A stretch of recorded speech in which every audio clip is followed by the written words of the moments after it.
Umumnya blok kan ada warna putih pada umumnya.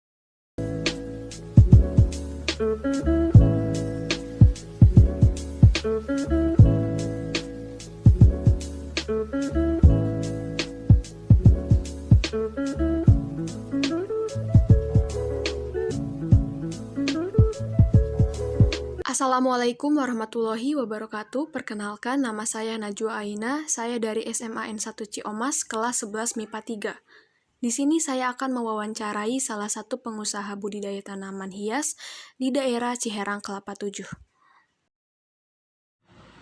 Mungkin boleh tahu Pak namanya siapa? Ya, nama saya Anda Suryana. Untuk nama tokonya ada namanya Pak? Ini apa? Kios ini. Kios saya namanya Unggul Jaya Plona karena saya tidak khusus tanaman hias. Ada apa namanya fauna juga, binatang, burung, terus ikan. Yang jelas itulah apa namanya nama saya itu Unggul Jaya Plona itu karena flora dan fauna. Kalau boleh tahu, sudah berapa lama sih Bapak menjalani usaha budidaya tanaman ini? Dan apa alasan Bapak dalam memulai usaha budidaya tanaman hias ini?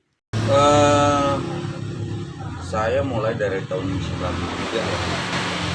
Awalnya dari hobi, akhirnya dikembangkan sampai kita ke usaha budidaya. Ya alhamdulillah sampai sekarang nggak putus, jalan terus. Luas tanah untuk membudidayakan tanaman hiasnya berapa, Pak? Kebetulan yang di sini, tempat yang di sini 400 meter, tapi kalau di tempat yang lain untuk tanaman-tanaman ya outdoor ya, itu ada 20 meter. Jenis tanaman apa saja, Pak, yang dibudidayakan di sini? Kalau sekarang lagi trennya tanaman indoor ya, seperti jenis pilo. Kita lebih fokus ke tanaman perdu sekarang karena memang lagi trennya itu. Kalau boleh tahu Pak, berapa modal awal Bapak dalam membuka usaha tanaman hias ini? Awal saya buka modalnya 5 juta, tapi sekarang sampai sekarang sudah 50 juta kurang lebih. Baik Pak. Boleh diceritakan nggak bagaimana cara Bapak merawat tanaman-tanaman hiasnya? Apakah ada perbedaan untuk merawat setiap jenis tanaman yang berbeda mungkin Pak? Sudah pasti, karena keinginan tanaman itu lain-lain ya, tergantung dari spesiesnya. Paling tidak kita pelajari tanaman itu sendiri. Kan tanaman tropis sama tanaman perdu itu beda. Jadi kalau semua yang satu itu, kedua tanaman itu harus disesuaikan dengan kondisi yang ada dari cuaca. Terus media juga harus disesuaikan dengan tanaman sebesar apa. Jadi jangan sampai gini, tanamannya kecil kita kasih media pot yang gede, itu nggak mau dia. Dia harus disesuaikan. Ibarat kita makan satu piring, ya, jangan kita makan satu baskom. Tanaman juga begitu, kalau semua kita kasih, kalau kan orang kadang-kadang begini berpikir, oh udah kasih media aja yang banyak, pot yang gede biar subur. Padahal itu nggak mau dia, karena itu akan media itu akan lembab, akhirnya terjadi pembusukan pada akar.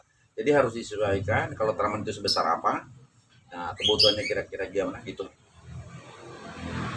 Sekarang saya mau tanya Pak, kalau misalkan Bapak tidak keberatan, saya boleh tahu nggak omset atau pendapatan yang Bapak dapatkan itu biasanya berapa Pak kira-kira?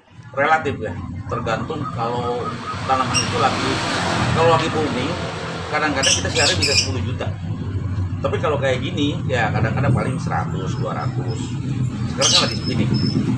Tapi kalau kayak kemarin itu minimal 1 juta, 110. Kalau untuk keuntungan bersihnya, kira-kira dapat berapa Pak? Per bulan rata-rata kita bangsa 5-6 juta bersih ya.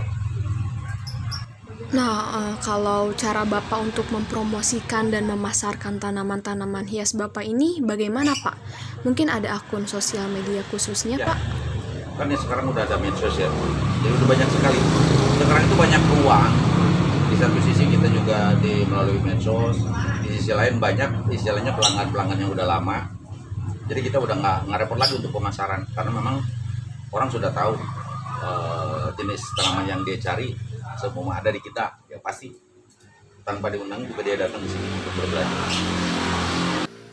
Saya penasaran nih, Pak, tentang harga tertinggi dan termurah tanaman hias yang ada di sini itu kisaran berapa, Pak? Yang termahal per daun 3 juta. Itu jenis probe, terus jasa bolong bata.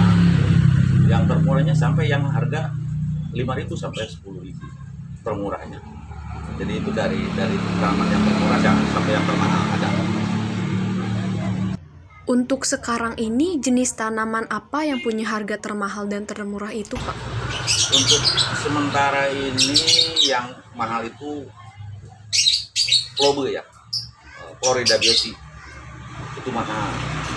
Yang harganya sekarang kalau kemarin sampai 3 juta, sekarang udah 1.800.000 per daun. Kenapa bisa harganya mahal, Pak? Apa ada karena biaya untuk merawatnya lebih mahal atau karena alasan lain, Pak? Oh tidak, karena kan kalau semua tanaman itu ada unsur seni ya. Jadi yang bikin mahal itu seninya. Satu itu, kedua istilahnya agak langka, nggak begitu banyak kayak tanaman-tanaman lain. Makanya dia agak mahal gitu. Baik Bapak, terima kasih banyak atas waktunya dan terima kasih juga sudah mau diwawancarai oleh kita dan berbagi ilmunya kepada kita semua. Sekian dari saya, wassalamualaikum warahmatullahi wabarakatuh.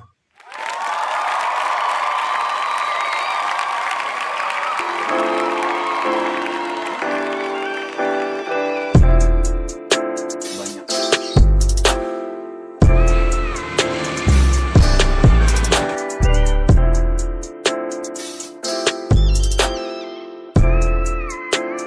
Nah, ada warna putih, bahkan ekspor ke Thailand.